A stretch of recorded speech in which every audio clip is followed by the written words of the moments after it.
নবী পরের কথাটা বললেন, খুব গুরুত্ব দিয়ে শুনতে হবে। প্রিয় নবী মুহাম্মদুর রাসূলুল্লাহ সাল্লাল্লাহু আলাইহি ওয়াসাল্লাম, আমার আল্লাহর নবী জানিয়ে দিয়েছেন, ওয়াইদা কানা উমারাউকুম শিরারাকুম, তোমাদের দেশের নেতা লিডাররা যখন হবে মন্দ চরিত্রের মানুষ, তোমাদের দেশের নেতারা যখন হবে অসৎ চরিত্রের, জনগণের মেরে কেটে খাবার ধান্দা করবে, জনগণের অধিকার যখন বুঝে না দেবে, প্রিয় নবী মুহাম্মদুর রাসূলুল্লাহ সাল্লাল্লাহু আলাইহি ওয়াসাল্লাম, আমার আল্লাহর নবী জানিয়ে দিয়েছেন, বরং তোমাদের দেশের নেতা লিডাররা তোমাদের মেরে কেটে যখন নিজেদের পেট পূজারি আর পকেট পূজারি করতে থাকবে, আমি মুহাম্মদুর রাসূলুল্লাহ সাল্লাল্লাহু আলাইহি ওয়াসাল্লাম বলছি, ওয়াইদা কানা উমারাউকুম শিরারাকুম, তোমাদের দেশের নেতা লিডাররা যখন হবে অসৎ চরিত্রের, মন্দ চরিত্রের, আল্লাহ পাকে নবী আবার বললেন, ওয়াগনিয়াউকুম বুখালাকুম, আল্লাহ পাকে নবী বললেন, আর তোমাদের দেশের ধনীরা যখন হবে অধর্মের ব্যাপারে, মানে ধর্মের তুলনায় অধর্মের পথে তোমাদের নেতারা যখন মন উজাড় করে দিয়ে খরচ করবে, ধর্মের ব্যাপারে যখন নেতারা হবে কৃপণ, দিতে চাইবে না, অধর্মের পথে হাজার হাজার লক্ষ লক্ষ টাকা তোমাদের ধনীদের খরচ হবে। নবী বললেন, তোদের বাজ বাড়ার অধিকার পৃথিবীতে নেই, এন আসিস কেন মুড়ে মাটির তলায় চলে যা, কাপুরুষের মতো বেঁচে থাকিস না।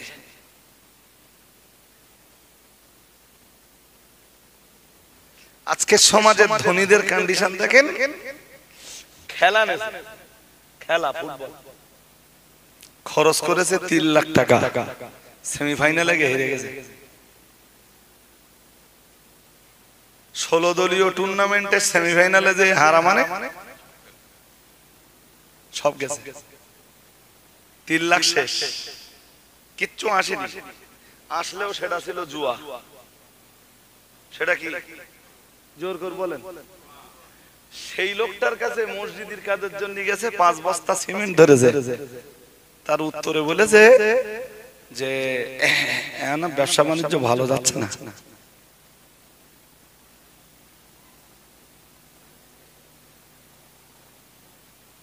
কি ওয়াজ কি বুঝতে পারতেছেন আমার নাকি?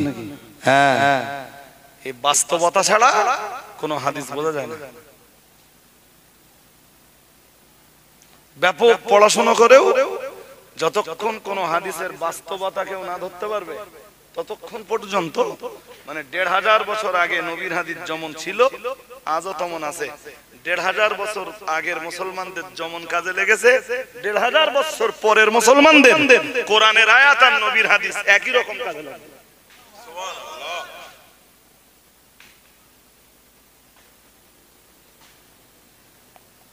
তো দেখতে দেখতে আলহামদুলিল্লাহ অনেকটাই বলে ফেলেছি। চলেন, কি বলছিল? তোমাদের দেশের ধনীরা যখন হবে ধর্মের ব্যাপারে কৃপণ, বখিল। বাস্তবে দেখতেছেন, লোক ঠিক রাখার জন্য রাত্রিবেলা সব নিজের ঘরে ডেকে নিয়ে মদ খাওয়াচ্ছে। খবর রাখেন? আরে হ্যাঁ না বলতেছেন না কেন? ভয় পাচ্ছেন নাকি? নিজের দোকানের ভিতরে ডেকে মদ খাওয়াচ্ছে। মদ লাগলে দেব, নারী লাগবে ভাড়া করে আন, পয়সা যা আছে আমার। খবর রাখেন?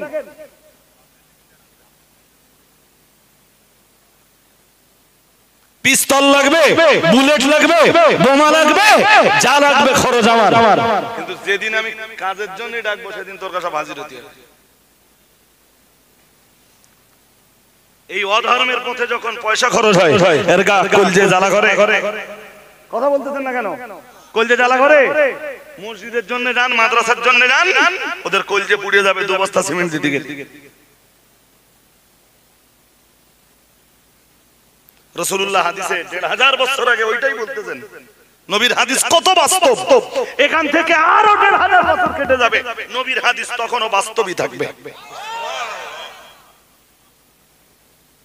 কোরআন আর হাদিস কখনো পুরাতন হবে না, ছিল, আছে, থাকবে। আমরা কবরে থাকবো। নবীর আর হাদিস, নবীর আল্লাহর কোরআন আর নবীর সুন্নাহ, এখান থেকে আরো ১৫০০ বছর আগে পৃথিবীতে যারা আসবে তারা এসে মনে করবে কোরআন এই মাত্র নাযিল হয়েছে আর হাদিস নবী এই মাত্র শুনিয়েছেন।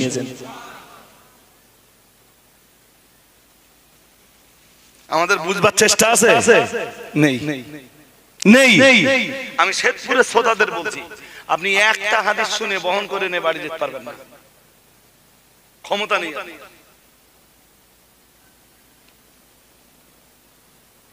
কোরআনের একটা আয়াত পড়ে বইয়ে বাড়ি নিয়ে যাওয়ার ক্ষমতা আপনার নেই। একটা আয়াতের লোড এত বেশি, নবীর এক হাদিসের লোড এত বেশি। কি চ্যাম্পিয়ন করে বলতেছেন আপনি নবীর এই হাদিসকে কাজে লাগান। আজকের দেশের অধিকাংশ নেতা 96, 97, 98, 99.99% মানুষ, 99.99% নেতা নবীর এই হাদিসে ধরা পড়বে। আরে হ্যাঁ না বলবেন তো? ধনীদের কন্ডিশন একই। ভালো ধনী পৃথিবীতে যারা আছে আলহামদুলিল্লাহ, আলহামদুলিল্লাহ। ধনী ভালো নেই বলছি না, আছে, মাগার তাদের সংখ্যা খুব খুব কম। আপনি যদি তাই করেন, অধর্মের পথে পয়সা খরচ করবেন, কলজে জ্বালা করবে না। ধর্মের জন্য দিবেন, মসজিদের জন্য দিতে গেলে কলজে পড়বে কেন? ইসলামের জন্য দিবেন, কলিজা পড়বে কেন? হাদিস শরীফের এক হাদিস আছে, জি, প্রিয় নবী সরওয়ারে কায়নাত মুহাম্মদুর রাসূলুল্লাহ সাল্লাল্লাহু আলাইহি ওয়াসাল্লামের এক সাহাবী, বুখারী শরীফের, আমি কি এখন খুঁজে পাবো সে, বুখারী শরীফের এক দুরন্ত হাদিস সেটা, জি, একদম কোরআন শরীফের যে 4 পারার প্রথম লাইন আছে, লান তানালুল বিররা হাত্তা তুনফিকু মিম্মা তুহিব্বুন। আল্লাহ তাআলা বলতেছেন যে তোমাদের এই দানগুলি আমি ততক্ষণ কবুল করব না, হাত্তা তুনফিকু মিম্মা তুহিব্বুন, যতক্ষণ পর্যন্ত তোমরা তোমাদের ভালোবাসার বস্তু আল্লাহর রাস্তায় দান না করবা। যতক্ষণ পর্যন্ত তোমরা তোমাদের ভালোবাসার বস্তু আল্লাহর রাস্তায় দান না করবা, আমি আল্লাহ ততক্ষণ পর্যন্ত তোমাদের দান কবুল করব বলুন না। তোমরা ভালোবাসার বস্তু দিলে তবেই আল্লাহ তোমাদের দানকে কবুল করবেন। এই আয়াত নাযিল হয়েছে। নবীজির কাছে এক সাহাবী এলেন, তার নাম আবু তালহা আল আনসারী। এসে বললেন, ইয়া রাসূলুল্লাহ, হুজুর শুনলাম কোরআনের এক আয়াত নাযিল হয়েছে। নবীজি বললেন, কোন আয়াত? বললেন, হুজুর শুনলাম নাযিল হয়েছে লান তানালুল বিররা হাত্তা তুনফিকু মিম্মা তুহিব্বুন। মহান আল্লাহ যে আয়াতে বলেছেন তোমরা ভালোবাসার জিনিস দান না করলে মহান আল্লাহ তোমাদের সেই দান কবুল করেন না। হুজুর আমি আপনার সাহাবী আবু তালহা আল আনসারী এসেছি আপনার কাছে, এসে বলছি হুজুর আমার ভালোবাসার একটা জিনিস আছে। মদিনার সবচাইতে বড় খেজুর বাগানটা বাইরুহা, নাম কি? জোর করে বলেন না। বাইরুহা হুজুর। আর তৎকালীন মদিনায় এই বাইরুহা নামের বাগানটা ছিল সবচাইতে বড় খেজুর বাগান। আর একটু মন খুলে, হ্যাঁ, সবচাইতে বড় খেজুর সেই বাগান আর নেই এখন। সে সব কেটে এখন মদিনায় বিল্ডিং হয়ে গেছে। মদিনা মসজিদে নববীর চত্বরে অনেকটা ঢুকে গেছে বাইরুহা নামের খেজুর বাগান। হযরত আবু তালহা আল আনসারী আল্লাহ পাকের নবীর দরবারে এলেন। আসসালাতু ওয়াসসালামু আলাইকা ইয়া রাসূলুল্লাহ, আসসালাতু ওয়াসসালামু আলাইকা ইয়া হাবিবাল্লাহ। ইয়া রাসূলুল্লাহ, আমি শুনেছি মহান আল্লাহ কোরআনের আয়াত নাযিল করেছেন, লান তানালুল বিররা হাত্তা তুনফিকু মিম্মা তুহিব্বুন। মহান আল্লাহ জানিয়ে দিয়েছেন তোমাদের ভালোবাসার জিনিস দান না করলে আল্লাহ তোমাদের দান মঞ্জুর করবেন না। ইয়া রাসূলুল্লাহ, ইয়া হাবিবাল্লাহ, হুজুর বাইরুহা নামের বাগানটাকে আমি বড় ভালোবাসি। হুজুর এই বাগানটা মদিনার সবচাইতে বড় খেজুর বাগান এবং এটা মদিনার সবচাইতে, মদিনা মুনাওয়ারার সবচাইতে ফলনশীল খেজুর বাগান। হুজুর এটাই আমি আল্লাহর রাস্তায় আপনাকে দান করে দেব। আর একটু মন খুলে আরো আওয়াজ দিয়ে, মদিনার সবচাইতে বড় খেজুর বাগান আমি আল্লাহর রাস্তায় দান করব। সুবহানাল্লাহ। আর একটু আওয়াজ দিয়ে বলেন। নবীজি বললেন কাকে দেবে? বললেন হুজুর আপনাকে। নবীজি বললেন আমি নেব না। আমি আমরা হলে নেনে দিন না? হ্যাঁ না কই বলে আমরা হলে নিতুম। আর একটা থাকলে দে। হাদিস শরীফ বিবরণ দিয়েছে বুখারী শরীফের সহিহ সনদে বর্ণিত, প্রিয় নবী মুহাম্মদুর রাসূলুল্লাহ সাল্লাল্লাহু আলাইহি ওয়াসাল্লাম আল্লাহ পাকের নবী বললেন তোমার খেজুর বাগান তোমার নবী নিবেন না। সুবহানাল্লাহ। বললেন আবু তালহা আল আনসারী, তুমি এক কাজ করো তো, এই খেজুর বাগান তোমার আত্মীয়, নিকট আত্মীয় আর নিকটতম প্রতিবেশীদের মাঝে দান করে দাও। হযরত আবু তালহা আল আনসারী বললেন ইয়া রাসূলুল্লাহ, ইয়া হাবিবাল্লাহ, হুজুর আল্লাহ ভালোবাসার জিনিস দান করতে বলেছেন। ইয়া রাসূলুল্লাহ, ইয়া হাবিবাল্লাহ, হুজুর আমি ভালোবাসার এই বাইরুহা নামের খেজুর বাগানটা দান করব। ইয়া রাসূলুল্লাহ, ইয়া হাবিবাল্লাহ, হুজুর বেয়াদবি নেবেন না গো, আপনি যখন নিবেন না আর আপনি যখন আমায় নির্দেশ দিয়েছেন আমার নিকটতম আত্মীয় আর নিকটতম প্রতিবেশীদের মাঝে বিলিয়ে দিতে, হুজুর আমি আপনাকে ওয়াদা করছি হুজুর আমার নিকটতম প্রতিবেশী আর নিকটতম আত্মীয়দের মাঝখানে এই খেজুর বাগানটা বন্টন করে দেব। হযরত আবু তালহা আল আনসারী বাড়িতে এলেন, নিকটতম আত্মীয়দেরকে ডাকলেন, নিকটতম প্রতিবেশীদেরকে ডেকে নিজের খেজুর বাগানটা, বাইরুহা নামের খেজুর বাগানটা দান করে দিলেন। আরেকটু মন খুলে, আমাদের তো কলজে জ্বালা করবে। মসজিদের জন্য তোমার মাঠে সবচেয়ে যে ভালো জমিটা সেইটা দান করো, পারবো নাকি? কথা কয় না, পারবো? দান করতে গেলে দেখে যে দুটো নোট আছে, একটা কালো মতন আর একটা পরিষ্কার মতো। পরিষ্কারটা থাক, কালোটা দিয়ে দেই। ফকির এসে একটা কুমড়ো চাচ্ছে চাচির কাছে, তা দুটো কুমড়ো আছে, একটা সবে পচনা ধরেছে, সবে পচনা ধরেছে, আর একটা ভালো আছে পচা কুমড়োটা ফকির দিয়ে দিলে বলে যাও মা তুমি কুমড়োটা রান্না করে খেয়ে খুনি। ভালোবাসার জিনিস দেয় নাকি?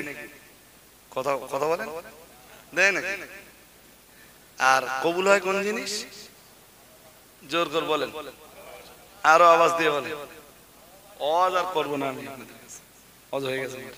তা যে শুরু করেছিলাম ওখানে একটুখান না বললে বড্ড খারাপ দেখাচ্ছে। চলুন তাই যে হাদিসটা বলছেন ওটা শেষ করে নেই। আল্লাহ পাকের নবী বললেন ওয়াইদা কানা উমারাউকুম সিরারাকুম ওয়া আগনিয়াউকুম বুখালাকুম, তোমাদের দেশের নেতারা যখন হবে মন্দ চরিত্রের, তোমাদের দেশের ধনীরা যখন হবে ধর্মের ব্যাপারে কৃপণ, অধর্মের ব্যাপারে হাজার হাজার টাকা খরচ করবে, কিন্তু ধর্মের ব্যাপারে খরচ করতে গেলে যখন ওদের কলিজা জ্বালা করবে, প্রিয় নবী বললেন ওমুরুকুম ইলা নিসাইকুম, তোমাদের ঘরের মেয়েরাই যখন তোমাদের উপরে আঙুল ঘোরাবে, কি করবে? কার উপরে? স্বামীর উপরে। আল্লাহ পাকের নবী বললেন যে যুগে যে জমানায় নেতারা হবে খারাপ, ধনীরা হবে ধর্মের ব্যাপারে কৃপণ, আর মেয়েরা তাদের স্বামীদের উপরে আঙুল ঘোরাবে, আল্লাহ পাকের নবী বললেন কিংবা মেয়েরাই তোমাদের নেতৃত্ব দেবে, ফাবাতুল আরদি খায়রুল লাকুম মিন যাহরিহা।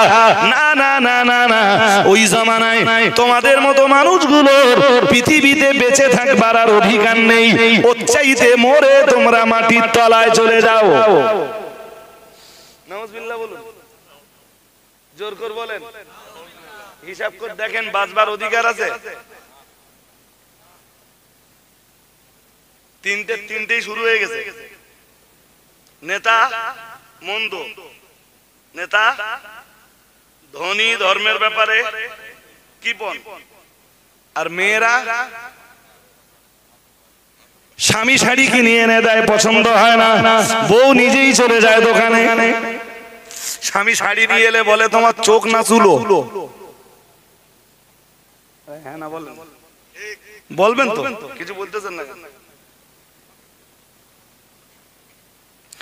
সকালবেলায় সে মহিলা সমিতির মিটিং করতে যাবে, স্বামীরে বলে গেল তুমি দুটো ভাত রান্না করো, ওই ভাতের ভিতরে দুটো আলু দিও, মানে চালের পানিতে দুটো আলু দিও, আর একটু ডাল রান্না করো। আমি মিটিংটা করে আসি। ও মিটিং করতে যাচ্ছে আর ওর ভায়াকার রান্না করবে, তাই খাবে।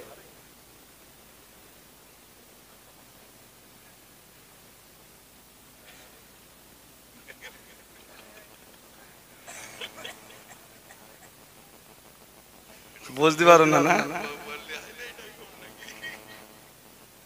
যারা বুঝেছেন বুঝেছেন, না বুঝলে আর বোঝার দরকার কি?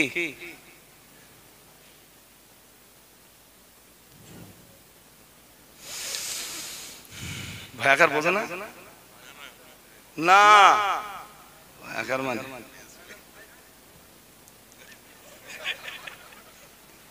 আল্লাহ আমাদের বুঝবার ক্ষমতা দান করুন, বলুন আমিন, বলেন আমিন। আমি দিব্য চোখকে দেখতে পাচ্ছি যে আমাদের আর বেঁচে থাকবার অধিকার। তুমি যদি রান্না করো, তোমার বউ যদি মিটিং এ যায় আর তোমার যদি রান্না করে খেতে হয়, তা মরে যাওয়া ভালো, মরে যাওয়া। আল্লাহ আমাদের বুঝবার ক্ষমতা দান করুন, আমিন। চলুন, আমি অনেক কথা ফেলে এসেছি, সব কথা ধরতে গেলে রাত শেষ হয়ে যাবে, তবুও শেষ হবে না। মহান আল্লাহ জানিয়েছেন উতলু মা উহিয়া ইলাইকা মিনাল কিতাব, সূরা আনকাবুতের 45 নম্বর আয়াত শুনছিলেন একবার। মহান আল্লাহ জানিয়েছেন ও নবী আপনি কোরআন তেলাওয়াত করুন। এরপরে মহান আল্লাহ আবার নির্দেশ দিলেন ওয়া আকিমিস সালাতা, আর আপনি নামাজ প্রতিষ্ঠা করুন।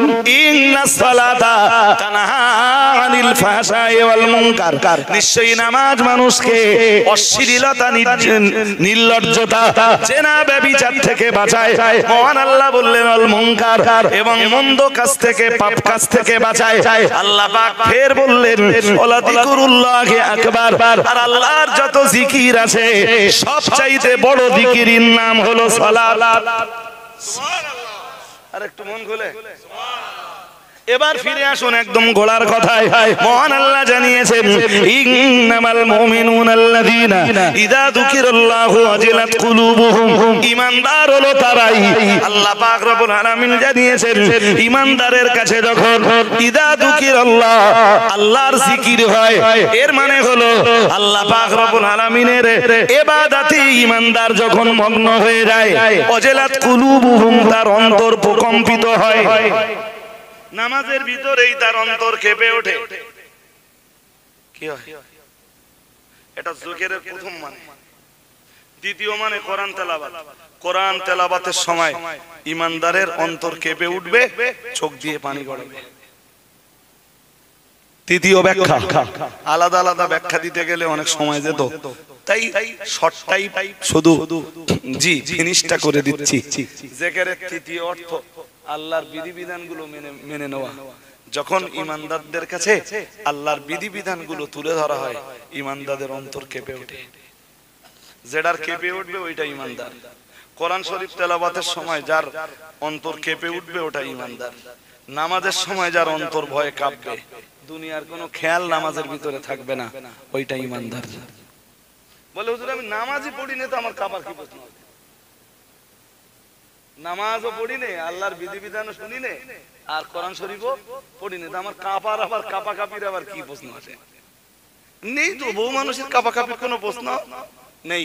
কিন্তু আল্লাহ বললেন ঈমানদার তারা, আল্লাহর জিকির হলে যাদের অন্তর কি হয়।